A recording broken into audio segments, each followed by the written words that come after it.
කොහොමද ඉතින් ඔයාලට? අදත් මම අරගෙන ආවේ ගමේ රස කෑමක්. වට්ටක් කදලු මැල්ලුම හදන්න මම මුලින්ම කියලා දුන්නානේ.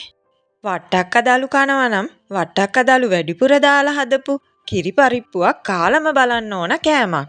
මේකත් මගේ වැලිමඩ ආච්චි අපිට හදලා දුන්න රසම රස කෑමක්. මම මේ කියලා දෙන විදිහට මේ පරිප්පුව හදාගත්තොත් ඔයාලා මේ දකින්නවා වගේ ලස්සන පාටට වගේම ගොඩාක් රසට මේක හදාගන්න පුළුවන්. එහෙනම් බලන්නකෝ මේක හදන්න මොනවද ඕන කරන්න කියලා. ඔයාලා ටෙම්පරාදුවක් දාගන්නවා නම් ඒකට ඕන කරන දේවලුත් මම දාලා තියෙනවා.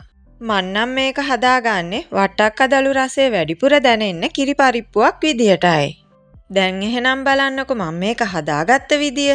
වට්ටක් කදලු ටික හොඳින් පිරිසිදු කරගෙන සෝදගෙන මම කෑලි කඩාගත්තා. සාමාන්‍යයෙන් අපි වට්ටක් කදලු කපා ගන්නෙ නැහැ. කෑලි කඩලා තමයි ගන්නෙ. ඒ ගැන සම්පූර්ණ විස්තරයක් තියෙනවා වට්ටක් කදලු මැල්ලුම වීඩියෝ එකේ.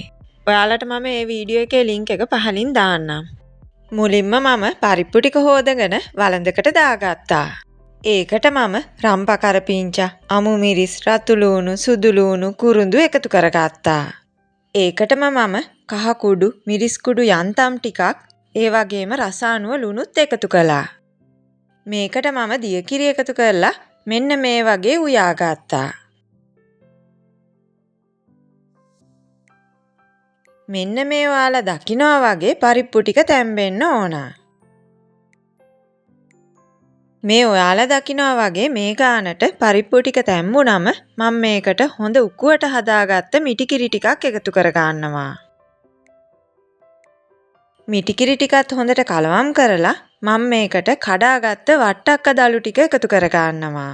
වට්ටක් කදලු ටික පරිප්පු එක උඩින් තමයි මම මේ විදියට දාගන්නේ.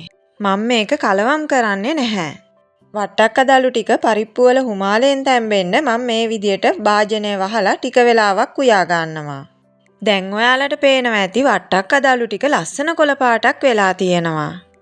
දැන් මම මේ ටික හොඳට කලවම් කරගන්නවා. ඊට පස්සේ මම දියර ගතිය ටිකක් අඩු වෙනකම් මේක ටික වෙලාවක් උයා ගන්නවා. හැබැයි මේක ගොඩක් දියර ගතිය අඩු වෙනකම් උයා ගන්න එපා. වට්ටක් කදලුත් ඉක්මනින්ම තැම්බෙන නිසා මේක වැඩි වෙලාවක් උයා ගන්න ඕන කරන්නේ නැහැ. සාමාන්‍යයෙන් උයාගත්ත පරිප්පු නිවෙනකොට උකු වෙනවනේ.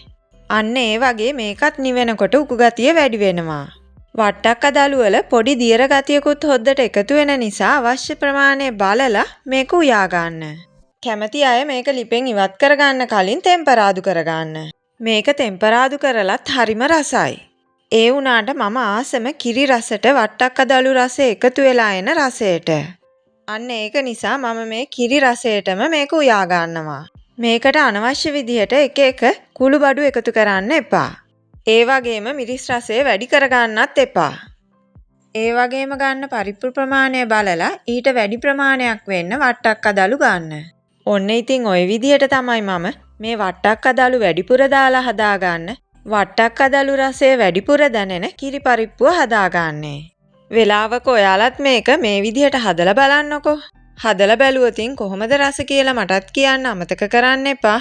එහෙනම් ඉතින් වෙනස් විදියක වෙනස් කෑමක් එක්ක අපි ඉක්මනින්ම ආයෙත් හම්බ වෙනකම් හැමෝම පරිස්සමෙන් නිරෝගීමත්ව සතුටින් ඉන්න.